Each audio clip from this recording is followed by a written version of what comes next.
What's up, everyone? Today I'm talking about how I paid off $31,000 in debt.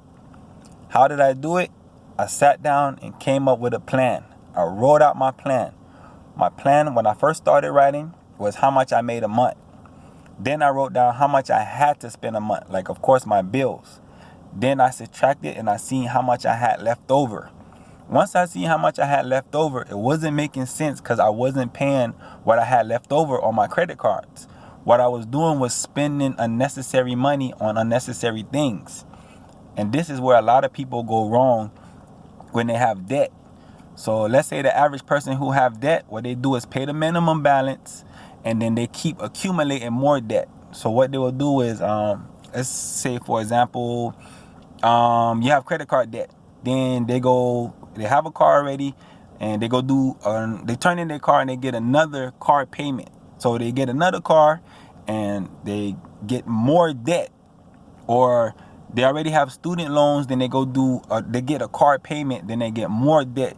Then they have the credit cards. Then they get furniture, and it just keep going on and on and on, to the point you will look, and then once you get caught in that kind of matrix, you don't even know, or you don't know when it will be an out. So what you have to do is sit down. You could be in so deep, but you can always swim your way out. It doesn't matter. Don't file bankruptcy, or I guess if you feel that's the only way you can do it, if it works for you, I guess you can do it. But I'm just going to tell you how I did it without filing bankruptcy. My first thing I did was sit down. Like I said, I wrote out the plan. How much I made, how much I had to spend, and I had to figure out where was that extra money going. Wherever it was going at the time, I cut that out immediately. Every extra money that I got went to paying on these cards. Period. There was no if, ands, or but. So if I worked a little bit of overtime and I had, I don't know, at that time, an extra $50, it went on the card. If I got any bonus from my job, it didn't go for me to spend it and treat myself. It went on the credit card debt. When I got my tax return, this is a major thing that people don't want to do. With people who get tax return is a major, it can really change your life if you use it right. The majority of people who get tax return, they blow it. They just blow it. They start spending more. They get comfortable. They quit their job, or they just blow the money. But tax returns can really change your life if you use it right. So what I was doing, every time I got a tax return, as soon as it cleared in my bank, I went to the bank and I paid on my credit cards. No ifs, ands, or but. I wasn't looking for a new car. I wasn't looking for this, and that. No, it's going to pay off the cards. What I also did was I looked around, and everything I had that I could sell, I sold it. Yeah, I spent a lot of money on, let's say, rims at the time. Man, I sold those rims. Did I get all my money back? No, I did not. But it wasn't about that. It was about getting money to pay off this debt, because I was focused. Once I was focused, nothing was taking me off of that goal, because I was thinking long term, knock this debt out, and I would never be in this kind of debt again. I would never allow this to happen, because it only happened because I let it happen. So what I did, everything I could sell, as soon as I sold the rims, if I got whatever money I got for them, I went to the bank and I paid them. It's like, hey, your payment is not due until, let's say, the 1st. And it was, I don't know, the 17th. Here you go. Go ahead and pay it. And I loved it. I kept seeing it drop and drop and drop. Just stayed focused. What I also did on my credit cards was I called them, and they can lower the interest rates for you. Do they do it all the time? No, they do not. But they can do it. Some of them did it. And it's a 5-minute conversation that can maybe save you hundreds of dollars. You can call them and ask them to lower the interest rates for you. All they could do is tell you no. What I also did, I called my phone carrier service at that time. I don't know, it was so long ago, but let's say if I paid $80 a month. I called and asked them, can I switch plans, or what plans do they see that I can use that will save me money? And let's say, I don't know, there's like, all right, you got unlimited plans, unlimited this, and that. But we see you only use about an average of, I don't know, let's say 400 minutes a month at that time. And we could give you 500 minutes and you could pay, I don't know, $50. So I switched my plan. I downgraded. while I downgraded, that extra $30 you save, you gotta make sure you put it on your credit card. That's what a lot of people end up doing. They save $30, but now they go spend the $30. Oh yeah, let me go treat myself and get myself a good dinner or whatever the scenario. Or let me go buy a shirt, or let me put that $30 on top of this and I'll go spend this. No, you gotta stay focused. And that's what I did. I took that $30, I took that overtime money, I took those bonuses, I took those tax returns, and I threw it on the credit card. And as I continued to see it go down, I was proud and I was happy of the accomplishment I was making. What else I did? Holidays. I skipped holidays. I wasn't buying people stuff on Christmas. I wasn't buying myself nothing on Christmas. My friends, my family just had to understand where I was coming from. It's not normal what I was doing, but again, being debt-free is not normal. Not in America. Most people live off of debt. They got hundreds of thousands of dollars in debt because that's normal. I don't want to be normal. I don't like that. I don't want to owe people. I don't like owing people. I want to own so I could pass it to my kids.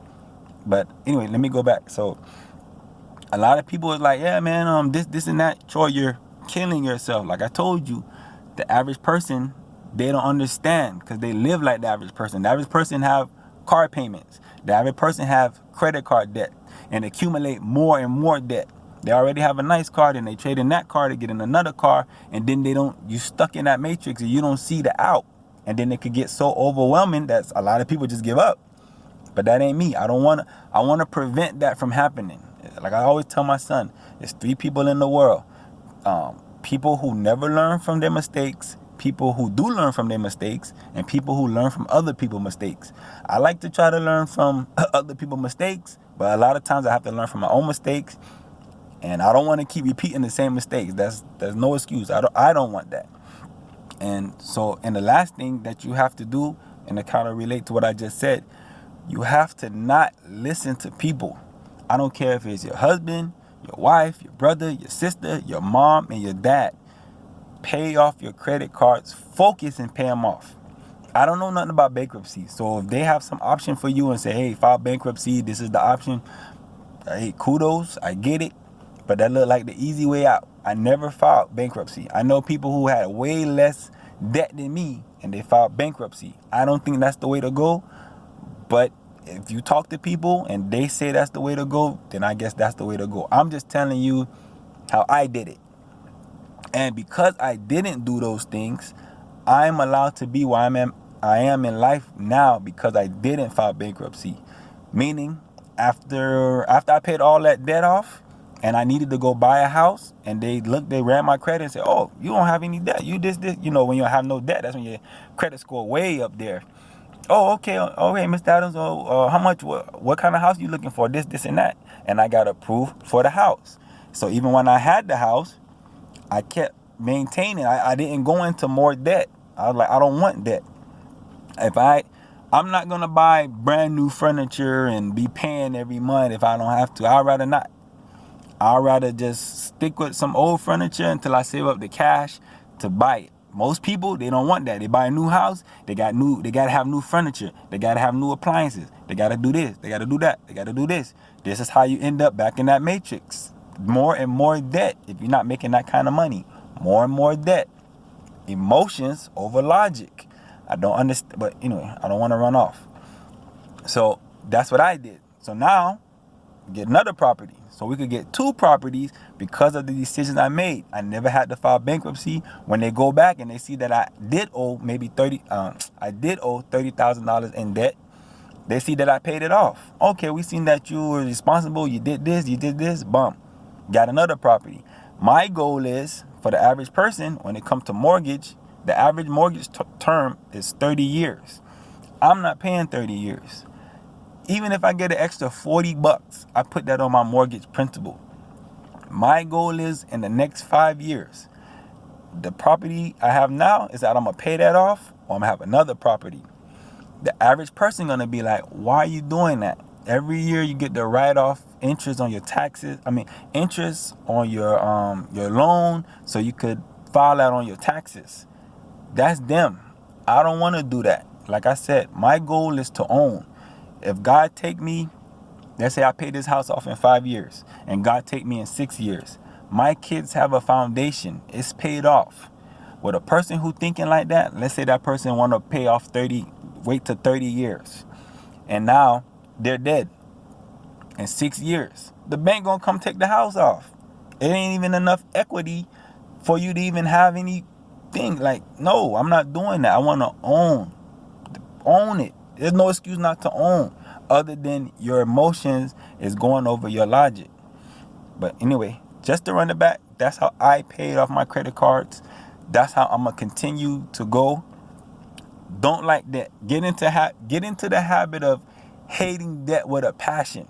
Get so frustrated. Don't get mad at your boss. Don't get mad at your spouse. Don't get mad at your husband, your wife. Don't get mad at your mom and your dad. They didn't raise you. You wish they did a better job. You wish they did you wish they was harder. You wish they was least harder on you. Whatever. Don't get mad at nobody else. Take that energy right now and focus on whatever debt you have. The same thing with students' loans. People get out of college and then they start living life like if they don't have student loans. The thing with student loans, you can't file bankruptcy. They don't go nowhere. So what you want to do, if you can, man, like, this is my idea. If my son or my daughter goes to college and they get student loan, don't be Superwoman and Superman. Come back home. Get that job that you went to school for. And while you're home living with me, focus all your money and pay off your debt. So let's say you have, I don't know what the average student loan is, but let's say it's $40,000. And now you get out of college and whatever job you get is paying you $40,000. That's what they're starting you at. Stay your butt at home with me and for 2 years and focus and pay off your student loan. Don't go buy a house. And then you have your student loan already. People didn't go buy a house. Then after they buy the house, they go buy a car. Then when they do that, they start getting furniture. They start doing this. They start doing this. Now you got the debt. Now you got the debt of the house. Now you got the debt of a car payment. Now you got kids. Now you're sending your kids to school. And now life catching up with you. And now you're like, man, I don't even see it out. So to avoid that, I want to sit there and talk with them like, hey, man, hey, woman, hey, man, it's okay for you to come home. But if you're going to stay home, better believe you better be focused. I'm not having you here so you can sit here and play and spend up all your money. You're not going to live with me doing that. But you can live with me if you're trying to get yourself right. If you listen to your dad, you'll be fine. You don't want debt. Debt is the enemy. You don't want that. But anyway, my people, that's how I paid off the $30,000 in debt. Stay focused. Sell unnecessary things.